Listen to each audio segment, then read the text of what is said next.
안녕하십니까. 더 미래투자연구소 안봉구 팀장입니다. 자, 오늘은 1월 30일, 예, 화요일 공개 주식 특강 시작하겠습니다. 음. 자, 오늘 방송 주제는 여러분, 보셨죠?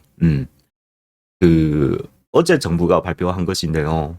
뭐냐면은, 여러분, 우리나라 항상 코리아 디스카운트 이야기를 많이 들었었죠. 물론 뭐 여러 가지 이유가 많았었죠. 예, 뭐 공개적으로 뭐 국제적으로는 뭐 지리적 위치라든가, 예, 뭐 아무튼 뭐 아직도 분쟁 국가였다가요. 뭐 그런 이유도 있었고. 근데 실질적으로 그보다 더 중요한 것은 우리나라 금융 시스템 프로그램이 뭐라 해야 너무 보수적이었다는 거죠. 한 2년 전에 2, 3년 전에 그때 그 우리나라 배당 하도 안 주니까, 예. 그 외국 투자들을 외면받았다는 이유로 해서 정부가 3년 전에 그 배당 정책 관련해서 한번 손댄 적이 있죠. 그로 인해 가지고 그 후부터는 기업들이 조금 배당 정책을 많이 늘리고 했어요. 예, 예. 그리고 우리나라 많은 대기업들도 막 이렇게 그 뭡니까? 자기 주식 매수하는 정책 프로그램도 돌고 하고 하는데, 근데 문제들이 많아요. 문제도 많은데, 아무튼 아무튼 그렇습니다. 우리나라는 그러니까 배당 준다거나 막 그런 거 주주 환원 정책에 관련해서는 국제 글로벌적으로 너무 쪼잔하다.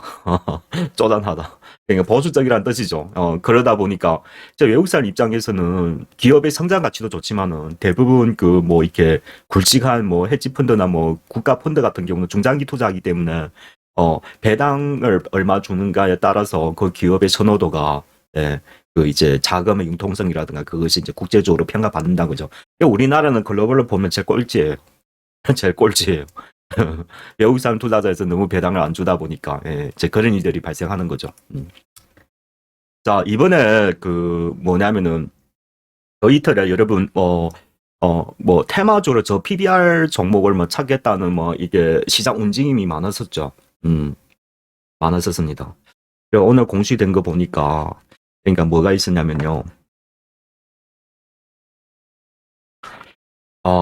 우리나라의 기업들의 가치가, 기업 가치가 너무 충분히 반영 뭐 한다는 것을 지적하면서, 이제 기업의 이제 가치 제고 관련해가지고, 그러니까 1년에 뭐냐면은 정부에서 이제 다음달에 뭐가 발표되는 기업 밸류업 프로그램을 정부가 이제 곧 발표가 예정돼 있어요. 자, 그러다 보니까 시장은 자연적으로 무엇을 탐구하게 될, 여러분, 우리나라 시장 보면요. 지금 통계가 나와 있는 거 보니까, PBR이 1 이하가 1100개예요. 1100개. 그리고 우리나라 전체가 PBR이 1 조금 넘어요. 근데 서방 국가들 보면은 다 2배 내지 3배씩 거래되고 있단 말이죠. 미국이나 일본이나 이런 데 보면은. 그러니까 그럼 어디 차이가 나냐. 여러분 잘 보시면 우리나라 재벌 기업들은 주가 부양을 할 의무가 없고 할 생각도 없는 것 같아요.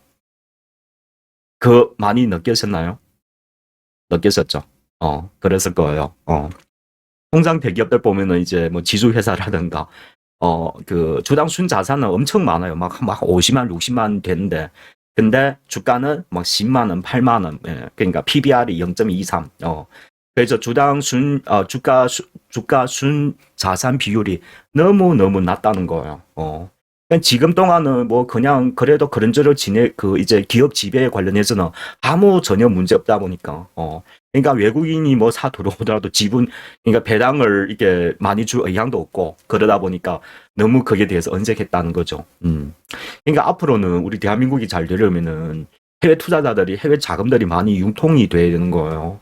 그렇게 하려면은 반드시 우리 기업의 성장도 중요하지만은 이제 들어오는 이제 투자를 이제 들어오는 기업들에 한해서는 주주 환원 정책이라든가. 근데 이번에 핵심이 뭐가 있냐면은 정부가 이런 얘기가 나왔었어요. 뭐냐? 당신의 기업 가치를 개선하는 계획을 공표하라고 했어요. 공표하라. 와. 네, 이번에 정부는 제대로 칼을 뺀 것 같아요. 예, 예. 그러니까 그런 거죠. 다들 시험 봤는데 시험 점수 자기만 알고 있잖아요. 그렇죠? 제가 선생님이 딱 이러면 야 시험 점수 다 손으로 올려봐. 누구 몇 점 하는지 보자. 누구 잘했는지 못하는지 막 이렇게 돼버린다는 거죠. 이 즉시 뭔 말이냐면은 기업의 가치, 순자산 가치는 엄청 높은데 근데 주가는 엄청 낮다. 그러면은 정부에 뭐가 됩니까? 타겟이 된다는 거죠. 그로 인해 가지고 기업의 그 이제 주가 관리에 인해서 이제 지주 회사들은 엄청나게 이제 막 기업의 이제 그 뭡니까? 주가 관리하기 위해서 뭔가 일정의 행동을 하겠죠. 그러니까 우리가 그 이제 그거 하는 거죠. 주주환원 정책이라면 가장 좋은 거는 이제 대표적인 미국처럼 자사주를 매수해서 이제 소각하는 거. 근데 우리나라는 얼마 웃기냐면은 재벌 기업들이 자사주를 사요. 사는데 그 미국이나 같은 데 보면은 법적으로 소각하게 의무적으로 돼 있어요. 근데 우리나라는 아니에요. 사면서 자기가 보유해요, 보유. 언제라도 기업에 이제 문제가 생겼을 때 그 지분을 또 어떻게 이용해 볼까? 그러니까 대기업 만약 대주주가 자기 회사의 그 뭡니까 자금으로 자사주 계속 사면은 자기가 본인이 대주주니까 그리고 자회사 주식 많으니까 그냥 간접적으로 회사를 지배하는 군한을 갖게 돼 있는 거예요. 소각하지 않으면. 근데 만약에 자사주를 이제 자사주를 자사주를 해서 소각을 해버리면은 그만큼 시장의 주식의 유동성이 낮아지기 때문에 모든 주주들이 혜택을 돌아가는 그런 구조죠. 미국이 그렇잖아요, 미국이. 그러니까 미국에는 이런 금융 시스템이 아주 투명하게 잘 되어 있어요. 그러다 보니까 미국의 그 뭡니까, 그러니까 미국의 그 뭡니까, 그 빅테크 그런 이제 기업의 가치는 뭐 많이 오를 때는 뭐 100배 이상씩 오르잖아요. 기본적으로 30배, 50배예요. 우리나라는 배, 뭐 배로 환상하기도 너무 부끄럽죠. 5배 이내에 거래되고 있어요. PBR 같은 경우는. PBR은 더욱 어이없고, 0.23, 0.5 막 이래요. 막. 그러니까 우리나라 지수 오를 리가 없죠. 못 오르죠. 그게 뭐냐면 우리나라의 기업 문화가 너무 재벌화로 되어 있기 때문에 기업 지배에만 관심을 갖지 주주 가치의 제거에 대한 이제 법적으로든가 시장의 태도라든가 이게 모두 다 못 따라가고 있다. 그러다 보니까 국가가 경제가 안 좋을 때는 이렇게 뭐 외부 자금들이 많이 들어오야 하는데 이제 그런 일들이 발생 안 한다는 거죠. 다른 나라 대비해서. 일본도 뭐 어쨌거나 뭐 경제 성장으로는 좀 더디긴 하더라도 근데 어쨌거나 일본에는 뭐 이렇게 주주 환원 정책이라든가 막 이런 거 있잖아요. 주주한테 그 이제 배당 주는 거라든가. 그러니까 우리나라보다 훨씬 높아요. 그러다 보니까 그러니까 미국 엔화라든가 미국 달러도 뭐 다 기축 통화잖아요. 국제 통화잖아요. 그러다 보니까 그냥 지수가 청정부지로 오르는 거예요. 투자의 매력도가 생기는 거예요. 우리나라는 그 상장 가치는 매력도가 있는데 근데 뭐 이렇게 배당이라든가 주주한테 대한 뭐 이렇게 뭐 각종 금융 정책이라 이게 너무 보수적이에요. 너무 보수적이에요. 그렇죠. 그런 거란 말이죠. 그러니까 정부가 지금 그걸 이제 지적을 하는 거예요. 앞으로는 너가 만약에 너 기업 주단 순자산 가치가 이래 높은데 주가 관리 잘 안 돼. 그러니까 주가 관리한다는 것은 무엇입니까? 기업에 대한 이익을 제고하라 그런 뜻이에요. 주주 가치를 제고해서 너 마땅히 받아말 최소 받아야 할 주가 관리를 하라 그 말인 거죠. 그 말인 거죠. 그러니까 자 이렇게 하다 보니까 그러면은 우리 당연히 뭐 우리 투자자 입장에서는 너무나 좋죠. 좋아요. 좋은 거죠. 그렇더라면은 기업이 이제 점차 그거 할 텐데 그러면은 여러분 우리 지금 기업이 대기업 그런 것이 몇십 개 몇백 개 있어요. 많아요. 무지 엄청납니다. 제가 지금 금방 한 열 몇 개만 체크했는데도 PBR이 다 0.2, 0.4. 대기업 대부분 1 이내예요. 대부분 1 이내예요. 0.5짜리도 많고 진짜 어이없는 거는 0.2짜리도 수두룩해요. 0.2. 해외는 2란데요. 주당 순자산 가치가. 그러니까 외국 사람들이 코리아를 투자 안 하려고 하죠. 바이 코리아, 바이 코리아. 떠나버리는 거죠. 이왕 똑같은 조건 하에서는. 그렇잖아요. 더군다나 우리가 금리가 지금 미국보다도 낮잖아요. 우리는 3.5, 미국은 아직도 5.5인데. 대한민국에 투자할 이유가 없잖아요. 배당도 그게 반밖에 안 주고. 주주 환원 정책이라고 뭐 주식 소각도 안 하고. 우리나라 매력은 딱 한 가지예요. 반도체. 반도체 없으면 우리나라 존재 의미가 없는 거예요. 예. 뭐 조금 더 넓게 보면은 이제 자동차. 뭐 그런 거, 아직도 성장 가치, 현대차가 잘하고 있죠. 잘하고 있습니다. 처음 제가 설명드리고 싶은 기업은 다우,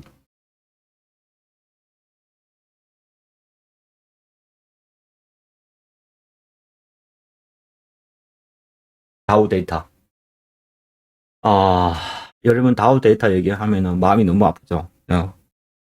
예, 그렇습니다. 지난번에 그 뭡니까, 어, 라더견, 주식 그 이제 사기쳐 가지고, 폭락해가지고 그 기업이 몇 개 있었잖아요. 그 중에 하나예요. 다우 데이터가. 예, 뭐 마음 아픈 거는 예, 마음 아픈 거죠. 근데 여러분 우리가 반대로 생각해 보면 그로 인해 가지고 어쨌든 주가가 박살 났잖아요. 그렇죠? 그렇죠? 그렇더라면은 이게 지금 근데 주가는 박살 나더라도 기업이 뭐 변한 거 있나요? 그냥 주식을 그러니까 주식을 이제 사기치고 조작한 것뿐이지 기업의 가치를 조작한 게 아니라는 거죠. 어. 자, 이게 하나 있고요. 자, 이로 인해 가지고 자, 그렇더라면은 주산 자산 가치가 개인하고 신용은 다 털렸어요, 지금. 지난번에 그 사기 사건 때문에. 근데 거기 다 털리고 나서 외국인 기관이 조금씩 살살살씩 사 들어왔어요. 외국 사람들이 좀 많이 샀네요. 최근에는 이제 기관들도 이게 사 들어오고 있어요.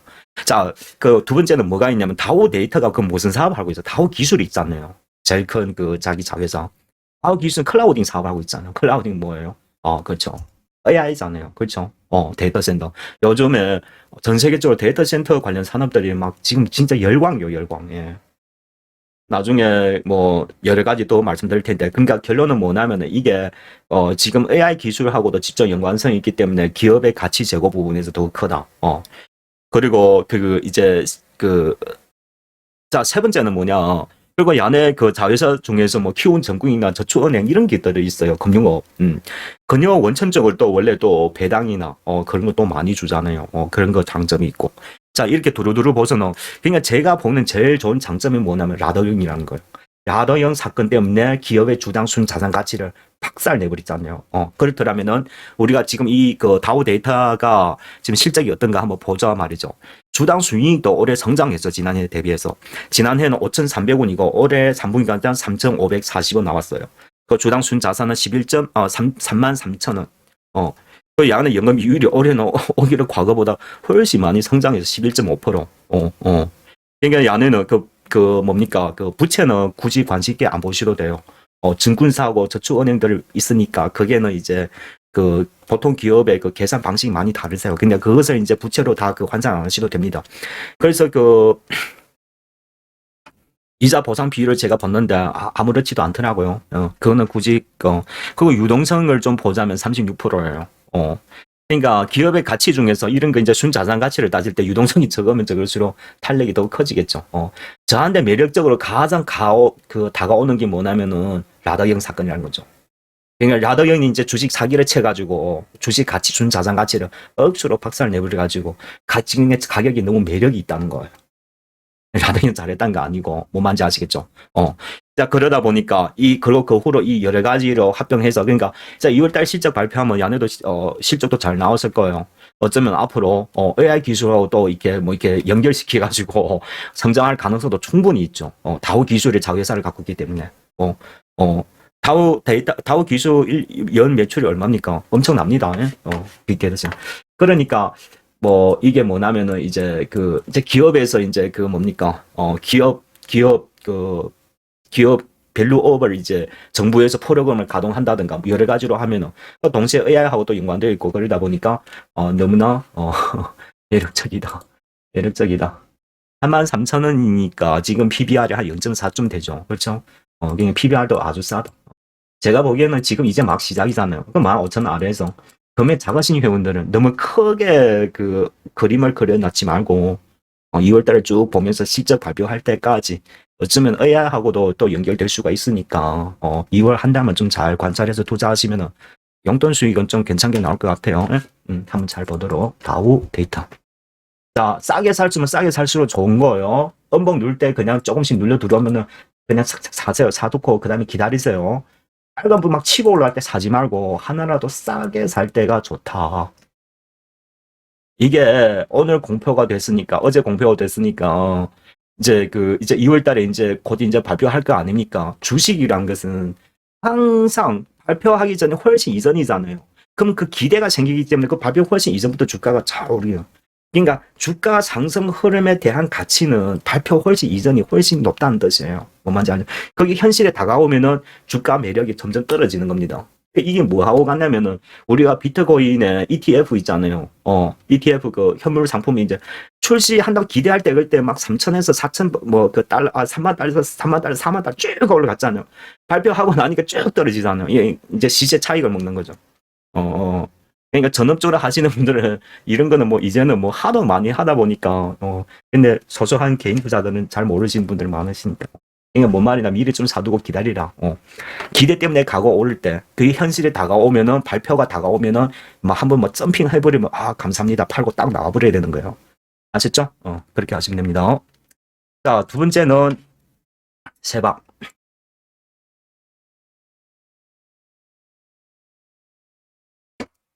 이게 세방이라는 기업이 있습니다. 마찬가지예요. 역시 라더기형 그 사건 때문에 기업이 뭐 가치, 기업 순자산 가치가 폭락해 버렸죠. 5만 원에서 만 원까지 떨어졌죠. 그러니까 그러면 야는 또 무슨 내용인가? 세방이란 그런 기업은 그 이제 수출입하는 해운업을 이제 중개로 하는 그런 물류업을 하고 하는 그 사업을, 그 부산에서 그 이런 사업을 하고 있는 대기업이에요. 그 물류업은 왜? 지금 전쟁 중이잖아요. 그러다 보니까 물류가 지금 그 컨테이너 선들이 가격이 천정부지로 오르고 있죠.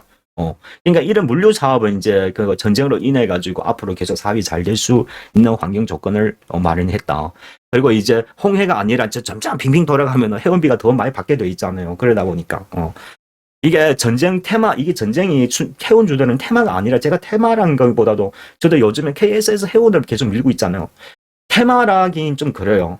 왜냐하면 실질적으로 이게 기업이 그 뭡니까, 그 이제 그 해운비가 체결이 되고 있으니까 단순한 테마가 아니라 전쟁으로 진정으로 수혜받는 좀 뭐 흔치 않은 사건이긴 하도 이제 그렇게 되는 거죠. 그냥 세방도 마찬가지라는 뜻이죠. 오케이, 이게 하나. 그러니까 라더형 때문에 주당 순자산 가치가 박살났다. 이거 하나 하고, 자, 두 번째, 이제 해운의 이 전쟁을 인해 가지고 지금 업황이 좋다는 거 하고, 그리고 세 번째, 그러면 야내 순자산 가치를 우리가 자산 가치를 한번 보자고요. 그 작년에 주당 순이익이 얼마? 4,580원, 올해 3분기가 2,700원, 주당 순자산은 47,000원, 영업이율이 3.5%. 부채가 27, 배당도 3병 주는, 유동성이 48. 주요하게는 우리는 순자산 가치를 보여야 되겠죠. 주당 순자산. 그러니까 세방의 주당 순자산 47,000원이에요. 지금 얼마예요? 주당 순자산 가치가 박살나면 12,000원 지금 거래되고 있죠. PBR이 얼마입니까? 0.2밖에 안 되잖아요. 그렇죠. 그러다 보니까, 아무튼, 나덕현 진짜 나쁜 사람이긴 하는데, 그렇죠. 나쁜 사람이죠. 그리고 여러분, 제발 그 시중에서 누가 접근해가지고 막 수익 내준다, 뭐 정보 있다, 아직도 그걸 믿는 사람이 있어요. 이 금융이라는 것은요, 법조 자본시장법에 벌써 그거 되어 있어요. 그리고 그 여러분 펀드는 어떻게 운영되는지 아십니까? 자산운용자 직접 돈을 운영하지 않습니다. 자산 이게 보관한 데 있어요. 은행다 저쪽 뭐 이게 산자로 이렇게 되어 있습니다. 개인 인터넷으로 뭐 돈 벌어준다 하고 막 그걸 막 어떻게 믿으시면 어떡해요. 제도권도 아니면서. 그러니까 돈을 직접 요구하는 어떤 금융 거래든지 100% 사기입니다. 그런 거는. 아시겠죠? 특히 이게 투자업에서는. 응? 그러니까 제도권하고 이게 뭐 하는 것도 저도 이전에 당한 적이 있어가지고 합법적인 뭐 그 사기치는 것도 있어요. 아무튼 예. 조심하셔야 돼요. 세상에는 하늘에서 떨어지는 그런 게 없다. 투자도 마찬가지죠. 이게 만약에 제가 지금 설명을 하니까 이렇죠. 보통 개인 투자 이거 투자하겠어요. 야덕형 그거 사기 때문에 거기 온통 그거 뭐 주가에 그래 안 좋은 추억만 있기 때문에. 근데 우리는 반대로 생각하자고요. 반대로. 그러니까 주자순 자산 가치가 너무 박살 났으니까 정부가 이런 발표하면 이런 것은 매력적이라는 거죠. 그렇죠. 자, 이렇게 하나 보도록 하고. 그리고 또 한 가지 더 보자면은 저 노르홀딩스를 한번 얘기해 드리겠습니다. 대기업 중에서는 이거는 노르홀딩스 자 노르홀딩스 같은 경우에는 그거죠.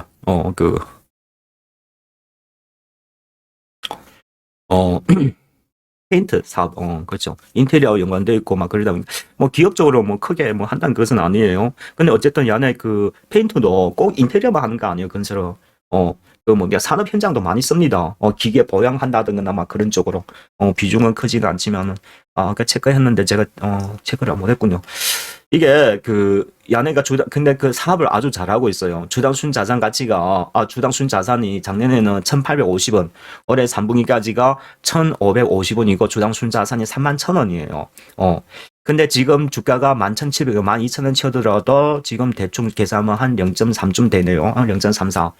근데 제가 이걸 얘기하는 이유가 뭐냐면은 이게 정치하고 좀 연관돼 있어요. 구체적으로 얘기 안 할게요. 공개 방송이니까. 어쨌든 그러다 보니까 제가 좀 실적으로든 그리고 이제 2월달 실적 발표하면 잘 나왔을 거예요. 원가 절감을 잘 해가지고 올해 사업을 잘 했습니다. 두 번째는 이제 정부의 이제 이게 기업 그 밸류업 프로그램을 시행한다는 점. 밸류가 아주 낮잖아요. 그리고 세 번째 또 하나 더 보면 추가적으로 정치적 그런 밀접 관계가 있다는 거, 이 기업 자체가. 그리고 네 번째 뭐냐면은, 저는 원래 그 기술적 분석 보지 않는데, 너무나 매력적인 거예요. 이게 만약에 시세에 나오면은, 예. 어쨌든 이거는 그거보다 더 모멘텀이 하나 더 있죠. 그러니까 어떤 기업을 투자할 때도 항상 모멘텀 많은 걸 선택하세요. 이왕 똑같으면은. 그게 좋은 거예요. 왜냐면 주가는 어떤 명분을 치고 올라갈지 모른단 말이죠. 그렇죠? 그런 거 하세요. 원래 넥슨도 얘기해 드리려고 했는데 지나갑시다. 시간이 너무 오래 걸리네요.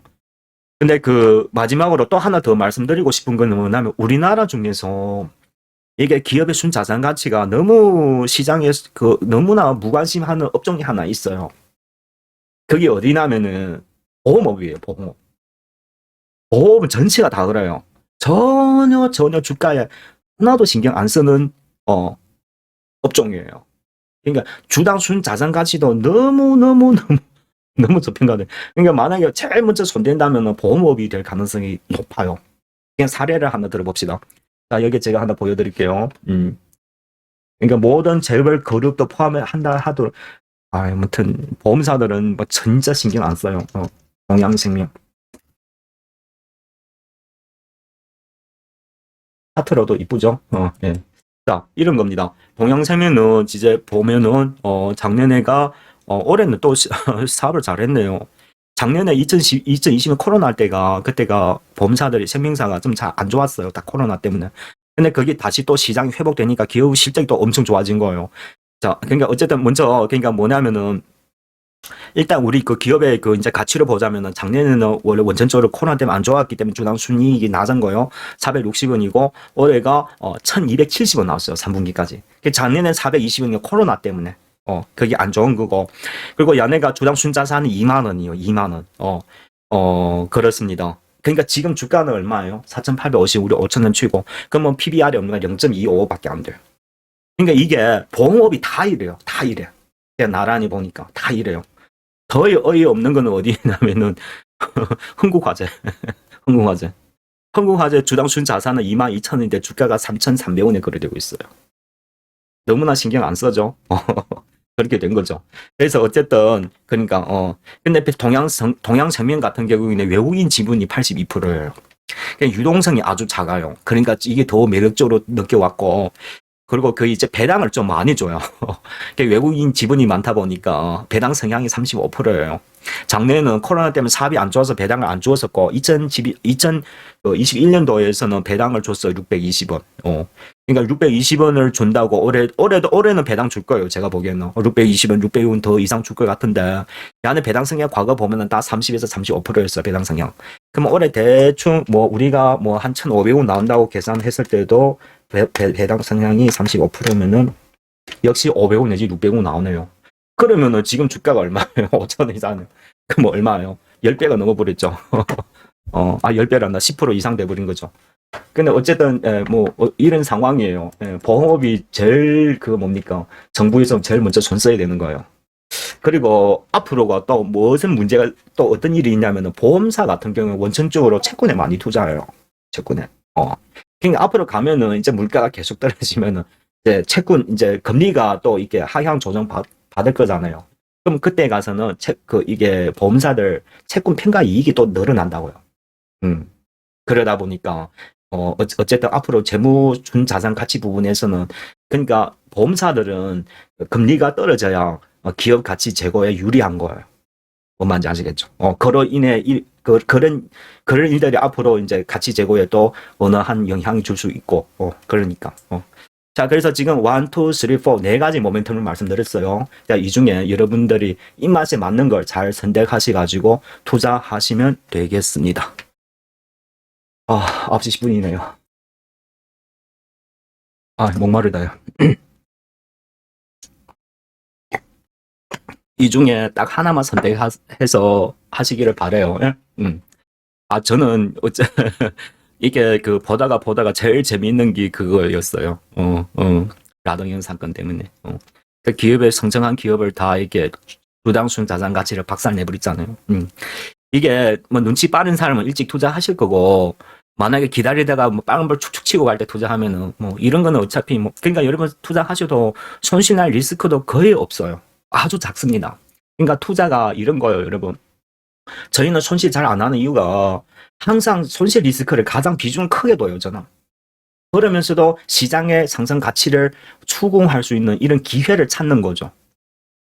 왜냐하면 안전하게 투자해야 하는 것이 제 최선의 먼저 선무예요. 왜냐면 우리 회원들은 다 자산을 많이 갖고 있단 말이죠. 그러니까 제가 단타는 안 한 지 너무 오래됐고, 그러니까 이렇게 좀 뭡니까, 자산을 이렇게 보존하는 차원에서, 이게 상대적으로 추가 상승에 관련해가지고 기업을 이제 연구 개발할 좀 이렇게 기업을 발굴하고 그러는 것이 저희 임무란 말이죠. 그러다 보니까, 그러니까 여러분, 그렇게 하셔야 돼요. 그렇게 하셔야 돼요. 주식시장에는 돈 잃기는 너무 쉽죠. 너무나 쉬워요. 예. 만약에 저보고 주식을 딱 한마디로 얘기하라면 저는 딱 그거 하나입니다. 심리전. 그러니까 그런 심리를 이겨내야 되는 거예요. 그렇더라면은 그러니까 투자할 때 당시 너무 확실치 않은 그런 사건이 조작할 때가 엄청 많아요. 저희 투자 사례를 따져본다면은 지금도 마찬가지고요. 저희가 지금 미국에 투자하는 프로젝트도 마찬가지예요. 미국 사람들 저 회사 망한다고 막 소리 지르고 있는 걸 우리가 지금 사고 있다니까요. 저는 어떻게 분석하면은 꼭 된다고 저는 더욱 매력적으로 보여져요. 뭐 그런다든가 국내도 마찬가지. 만약에 여러분 진짜 어떤 기회에 대해서 저랑 같이 손잡고 투자하는 기회가 생기면은 그런 것을 또 서로 많이 재미있을 거예요. 근데 이게 투자라는 행위가 너무 돈 때문에 투자하면은 그것도 또 불리해요. 만약에 이런 거죠. 난 투자, 그러니까 수절 투자, 저도 분명히 올해는 갈 희망이 저는 낮다고 봐요. 근데 어쨌든 시장이 많이 떨어지면 떨어질수록 저한테는 너무 매력적으로 다가오는 거예요. 왜? 앞으로 수소가 가야 할 길고 곧 무엇이 발생하고 얼마 갈 것인지 저는 눈이 뻔히 보인단 말이죠. 그러니까 만약에 내가 너무 수익을 너무 추구해 오늘 사 불리한 거죠. 근데 이런 거죠. 그러니까 앞으로 그러니까 이 주가는 떨어지면 떨어질수록 나는 너무 매력적으로 와다. 그리고 나는 수소 산업 투자해가지고 지구 환경을 지킬 거야. 뭐 이런 좀 약간 어이없긴 하지만은 물론 돈도 돈이긴 하지만 이런 시대의 사명감으로 투자에 접근하면은 모든 사람이 싫어할 때 우리가 사주자 말이죠. 2차전지 투자하는 게 아니라 2차전지는 3년 동안 자기 시세 뽁뽁뽁 나버렸는데 그거 뭐 더 매력가 있습니까? 그렇죠. 이런 것은 아직 어머니 배에 있기 때문에 떨어지면 저한테는 너무 해피한 거죠. 왜? 지구 환경이 이제는 거의 한계까지 왔어. 앞으로 이제 조금 이렇게 전쟁이나 경제 질서가 좀 이렇게 마무리되면 또 경제 환경이 이제 앞으로 가면 갈수록 환경 규제가 억수로 이제 높게 이제 끌어올릴 거란 말이죠. 며칠 전에 그 포스코에서 이제 본격적으로 그걸 가동했죠. 수소 제철 환원제 맞나요? 약간 이상하네. 근데 수소로 제철한 철강을 이제 재련하는 그거 이제 그 뭡니까 연구팀이 이제 신설이 됐어요. 이제 본격적으로 가동하려고. 아무튼 지금 그리고 아까 내가 그 모빌리티를 얘기했잖아요. 지금까지 2차 전지 뭐 그 도심 항공 이 땅 난 못 들었어요. 왜? 2차 전지 무겁잖아요. 무게가 있다 보니까. 근데 수소 엔진은 만들어냈어요. 영국 기업에서. 있다니까요. 그럼 뭐가 문제냐? 수소가 인프라가 하나 문제고 두 번째는 뭐냐면 아직 단가가 비싸요. 생산 단가가. 특히 그린 수소를 써야 되는데 지금 키로당 5달러가 넘어요. 이게 전 세계 기준이 1달러예요. 그러니까 기술이 아직도 좀 약간 그거 하다는 거죠. 물론 그거 뭐라 그럽니까? 다른 수소 생산 방식기도 하는데 그거는 이제 어쨌든 이산화탄소가 발생하기 때문에 완전한 수소, 친환경 수소라고 얘기할 수 없다 보니까 아무튼 뭐 그거 뭐 그런 사람도 없다는 게 이제 그냥 있긴 있어요. 우리나라도 열심히 지금 하고 있고 그런 상황이에요. 근데 어쨌든 뭐 앞으로 수소 제가 보기엔 수소 그리고 수소라는 자체가 어디 특유에 있는 것이 아니지 않습니까? 전 세계 다 있잖아요. 특히 이제 물로 이제 그거 뭡니까 하는 그거 뭐라 하지? 예. 그러니까 이게 특정 기업에만 소유하는 그런 그 자원이 아니라는 거죠. 기술만 있으면은 나라마다 다 생산할 수 있는 조건이에요. 그러니까 이게 뭐는 지속적이면서도 보편적인 에너지가 될 수 있는 조건을 갖고 있다. 그 말이에요. 지난번에 정일성 회장 CES 그랬었잖아요. 뭐라 했습니까, 수조를? 우리 미래를 위해서 만들자. 미래를 위해서. 미래 뭘 위해서? 우리나라는 에너지가 없는 국가예요. 석유가 납니까? 뭐 석탄 납니까? 뭐가 납니까? 근데 수소 같은 경우에는 우리가 기술만 되면은 그쵸? 수소가 우리나라 에너지가 되면서 우리나라 후세들이 이제 그거로 잘 먹고 잘 살 수 있다 그 말인 거죠. 또 친환경적이면서도 이게 보편적 지속적인 에너지원이라는 것이에요. 근데 여러분 이걸 투자하시는데 주가 떨어졌다고 상심하고 마음 아파하고 물론 이거는 중장기 프로젝트가 될 거예요. 단기에 뭐 큰 기대는 하지 마시고 아마 본격적으로 시지가 크게 날 경우가 아마 1, 2년 이후가 될 가능성이 높아요. 근데 왜 지금 사냐? 여러분 2019년에 2차 전지 산 사람 있어요? 그 진짜 그때 2차 전지 산 사람은 다 바보로 듣죠. 그건 거예요. 바보짓 하세요. 그래야 나중에 큰 것이 돌아오게 되어 있습니다. 여러분 적은 금액으로 몇 천만 밖에 없는데 몇십 어떻게 버냐 물어보셨죠? 이렇게 하면 돼요. 가능합니다. 가능해요. 근데 거기 사놓고 한 달도 못 기다리는데 1년, 3년씩 기다리면 기다리실 수 있겠어요? 그러니까 그게 좀 어렵다는 거죠. 그래서 금액이 많은 사람들은 그러니까 항상 저희 투자도 투자 섹터들이 있어요. 금액이 많으면은 이게 시장이 좀 먼 거하고 가까운 걸 이제 분류해가지고 몇 개 섹터 분류해가지고 투자하면은 재밌어요. 그래서 순환매가 계속 돼가면서 계속 이어간단 말이죠. 뭐 하나만 이렇게 선택해서 투자하면 너무 힘들어요. 못합니다. 못해요. 그래서 우리 VIP 팀 애들도 항상 4-5개 세트를 분류해가지고 투자합니다. 그리고 작년부터는 이제 해외 분산 투자도 하고 이런 식으로 해서 항상 자산을 이제 이게 다각도로 이제 순차적으로 정산될 수 있도록 구조를 만든다는 거죠. 그러면은 그러니까 시장이 어떻게 변하더라도 이게 다 커버하니까 그런 좋은 구조, 그런 이제 이제 자산을 금융 자산을 조금씩 이제 계속 제거하는 그런 역할을 해준다는 거죠. 그렇습니다. 앞으로 만약에 중국 시장이 금융 리스크가 발생하고 폭락한다면 본격적으로 중국 시장도 진출하려고 제가 한 1년 넘게 작업을 하고 있었어요. 지난번에 상해도 갔다 왔고, 그러니까 아무튼 예, 그거는 여기서 얘기 안 할게요. 자, 뭐 어쨌든 우리는 자 오늘은 기업 업